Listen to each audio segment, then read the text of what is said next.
A detecção de ciclo também é uma variante de uma travessia. E aqui vocês vão ver que a travessia mais apropriada, que é mais natural para se entender a questão da detecção de ciclos, é a travessia por profundidade. Dá para adaptar com com a de largura, mas a de profundidade fica bastante intuitivo, né? Primeiro, o que é um ciclo? Né? Eu quero detectar um ciclo, mas eu tenho que definir inicialmente o que vem a ser um ciclo.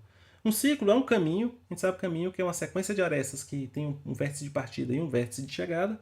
As arestas intermediárias, onde uma termina, começa a outra. Então o ciclo será um caminho com 3 ou mais arestas distintas. Isso é para evitar, pessoal, de você achar que é ciclo, você sair, por exemplo, do vértice 1 para o vértice 2, eu tenho uma aresta conectando ambos, e esses dois vértices aí tipo, como se fosse um ciclo. Eu vou do 1 para o 2, com um grafo não direcionado, todos os pares, todas as arestas seriam efetivamente ciclos. Né? E na prática não é isso que a gente entende como um ciclo. Né?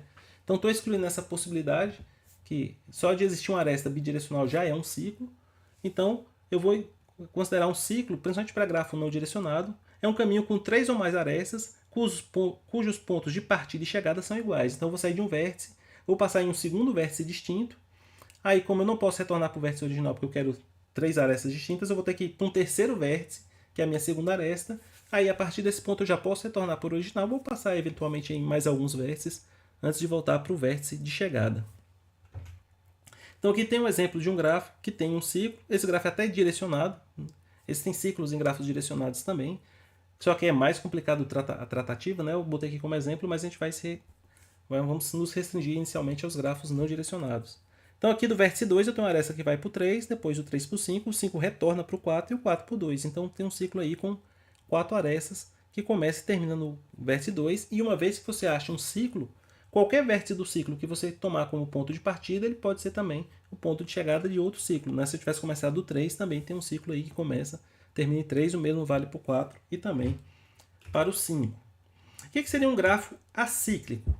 Um grafo acíclico, naturalmente, é um grafo que carece de ciclos, ele não tem ciclo nenhum. Então, um grafo acíclico é um grafo que não tem ciclos. As árvores que a gente estuda aí nos cursos de estrutura de dados nada mais são que grafos acíclicos. Né? A depender da definição, você vai definir a árvore como um grafo não direcionado, mas você também tem árvores direcionadas. Né? A maior parte das vezes, você tem que saber exatamente como foi dada essa definição precisa de árvore, mas independente se ela é direcionada ou não direcionada, com certeza ela é acíclica. Né? As árvores são acíclicas. Então está um exemplo aí de um grafo não direcionado acíclico, uma árvore, e o que caracteriza ele com árvore nem é essa grafia aqui, que é bastante comum aí nos cursos de estrutura de dados que eu estou citando, onde é que você tem uma raiz lá em cima e vai descendo para os nós intermediários até as folhas. Mas se eu tivesse redigido esse grafo aí com outra grafia, que não tiver remeter essa questão da raiz, ela ainda assim seria uma árvore. Tá certo? O importante, a gente vai até tratar árvores mais adiante aí no curso, eu estou terminando inclusive de preparar o material de árvores, a gente volta para esse assunto de árvores com e sem raiz, mas o importante é que é um grafo que não tem ciclos, tá certo? Eu não consigo fazer nenhum caminho aí dentro desse grafo de um vértice e retornar para ele mesmo com 3 ou mais arestas distintas. Muito bem, como é que eu faço para achar um ciclo no grafo? A ideia é, vamos partir da ideia da travessia por profundidade, uma DFS. Se eu for procedendo com essa travessia, em algum momento, um dos vizinhos do U que eu estou olhando agora já foi visitado. Então, eu cheguei no vértice U, estou olhando as adjacências de U, tem o vértice V, esse vértice já foi... Aqui eu até inverti a nomenclatura, perdão. Os vizinhos de V ele chamou de U, nessa notação. Se eles não forem... Essa notação ficou péssima, depois eu vou redigir isso aqui de novo. A ideia é o seguinte, eu estou no vértice, ele tem um vizinho. Os vizinhos do meu vizinho, quando eu estiver fazendo essa travessia, se eventualmente ele não é o pai dele e já foi visitado, isso significa que existe um ciclo ali, que vai começa e termina no próprio U e que vai eventualmente passar no V. Então, quando eu estou avaliando as adjacências, e dentre as adjacências tem um vértice já visitado, esse vértice não é o vértice pai do vértice na travessia, é o vértice que o descobriu, então isso significa que é um ciclo. Visualmente vai dar para entender bem o que está acontecendo aqui. Vamos começar uma DFS no vértice 1. O vértice 1 vai para o primeiro e único filho dele não visitado, que é o 2. O 2 tem aqui 3 filhos não visitados. Eu vou seguir aqui na ordem crescente, vou visitar primeiro o 3. Bem, o 3 já não tem mais ninguém, eu retorno para o 2 e vou para o 4. O 4 tem 2 filhos não visitados. Continuando em ordem crescente, eu visito o 5. Volto para visitar o 6. Nesse momento, o 6 tem uma aresta. Quando eu consulto a aresta do 6, eu percebo que eu tenho um vértice, que é o 2 que já foi visitado. E o 2 não foi o vértice que descobriu o 6 na travessia. Quem descobriu o 6 na travessia foi o 4. Então, chegar no vértice já visitado e não foi esse vértice que me descobriu na travessia, significa que é um ciclo que começa e termina em 2. De fato, há o ciclo aí. O ciclo começa e termina em 2, está em laranja, e passa pelo 6, que foi o vértice que acabou detectando esse ciclo. Então, para reforçar ali, porque aquela grafia não ficou boa, depois eu vou redigir melhor e atualizar para vocês. Estou fazendo uma travessia. Quando eu estou fazendo a travessia, eu estou no vértice U, eu tenho que olhar todos os vizinhos V de U. Então, vou olhando esses vizinhos e, eventualmente, um desses vizinhos remete a um vértice já visitado. Aí você fala, peraí, mas já foi visitado? Já. Esse vértice que já foi visitado é o vértice que descobriu o U? É o próprio U, que é o pai desses vértices V? Então, se não é o próprio U, ou seja, porque o U é o pai, é o que está descobrindo os vértices V, e já foi visitado, então é porque há um ciclo. Então, você consegue detectar o ciclo no gráfico usando dessa estratégia. Em termos de código, fica bem simples. É exatamente o que está aí. Então, essa DFS aqui, ela retorna verdadeiro, ela interrompe e retorna verdadeiro se houver aí um ciclo presente nesse grafo. Se não houver o ciclo, ele retorna falso. Muito bem, começa a travessia por processo padrão. Se o vértice já foi visitado, eu aborto, e aqui eu tenho que abortar com falso, né? Marco ele já como visitado e vou passar em todos os vizinhos V de U. Se o V já foi visitado, ou seja, eu estou indo para um vizinho de U já visitado, pode ser que haja um ciclo. E será ciclo se esse vértice já foi visitado e ele não é o próprio U. Então, a partir do U, acho um vizinho que chega a um vértice já visitado que não é o próprio U. É o caso de ter um ciclo. Se não for ciclo, eu não vou abortar nesse if e vou reiniciar a minha travessia agora a partir de V. E essa travessia vai ter um retorno. Se o retorno dessa travessia for verdadeiro, eu retorno verdadeiro. Se ela for falso, eu continuo. Então, tomar cuidado aqui para me despropagar, né? Que às vezes eu acho o verdadeiro lá na oitavo, nono, 19º de profundidade da minha travessia e eu tenho que voltar para trás até a chamada inicial. Então, esse processo de voltar para trás é isso. Toda vez que eu achar um retorno verdadeiro, eu repasso ele para cima. Se eu terminei toda essa travessia em todos os vizinhos de U e não aconteceu essa situação excepcional que eu citei antes, aí eu retorno falso, não há ciclos nesse grafo.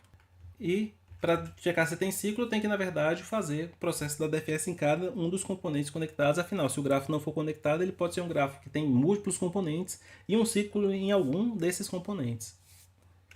Mas a questão da relação aqui de grafos não direcionados com ciclos, há uma maneira mais prática de verificar a existência ou não de ciclos se você não precisa saber exatamente onde ele acontece. Se você quer saber se o grafo tem pelo menos um ciclo ou não, ciclo nessa definição que a gente está dando aqui de 3 ou mais arestas, o que você vai fazer? Se o grafo for não direcionado, e aqui também poderia acrescentar simples, ele tem V vértices e E arestas, então ele vai ter pelo menos um ciclo se o número de arestas for maior ou igual que o número de vértices. E a ideia aqui é o seguinte, imagine que você comece inicialmente com os V vértices todos isolados. Quando você vai acrescentando arestas, você vai diminuindo o número de componentes conectados. Inicialmente você tem N vértices, são N componentes, todos eles isolados, né? Quando você atribui uma aresta, então você une um componente conectado. Então, à medida que você vai acrescentando arestas nesses vértices, você vai unindo os componentes. Você pode fazer uma aresta de um componente não conectado para um componente que já estava conectado antes. Então, você vai diminuir o número de componentes. Então, toda vez que você adiciona uma aresta, você reduz em uma unidade o número de componentes naquele grafo. Então, depois que você tinha N componentes, você botou N-1 arestas, então vocês passam a ter um único componente conectado. Você reduziu de N para 1. Então, você fez N-1 subtrações aí, N-1 arestas. A próxima aresta que você vai acrescentar, ela não pode reduzir o número de componentes para 0. O que significa botar mais uma aresta agora num grafo conectado? Significa que você vai ter que escolher um vértice e um outro vértice distinto que estão num componente conectado no próprio grafo. E aí você vai abrir uma possibilidade, e já havia nesse grafo a possibilidade de você sair desse vértice U para o vértice V. A partir do momento que você bota uma aresta direta entre eles, você fecha um ciclo. Você já conseguia chegar de U para V, agora de V você retorna para U e fecha o ciclo. Então, se você está em um componente conectado que tem V vértices e o número de arestas é V ou mais, você tem pelo menos um ciclo ali. Você não sabe exatamente onde esse ciclo está, por onde ele passa, nem nada, mas que tem ciclo, tem. Então é uma maneira diferente de você checar o número de ciclos. Então o que você vai fazer aqui? De novo usando uma função de processamento para poder trabalhar a questão do processamento do dentro da DFS, aí fica uma DFS padrão. O que eu faço aqui no principal? Eu reseto a questão dos vértices já visitados uma única vez aqui no começo, e a rotina que detecta ciclos faz o seguinte: eu passo em cada um dos vértices. O vértice não foi visitado, aí eu vou pegar duas variáveis temporárias aqui. O CS é um vetor que vai guardar o número de... vai guardar os identificadores dos vértices do componente, e essa variável aqui, o número de arestas que foram identificadas aí nesse componente. Então, toda vez que eu chamar o U no DFS, eu vou pegar essas duas variáveis por captura e vou fazer o seguinte: o U vai entrar aqui no meu vector, ele vai ser um dos elementos do meu componente conectado.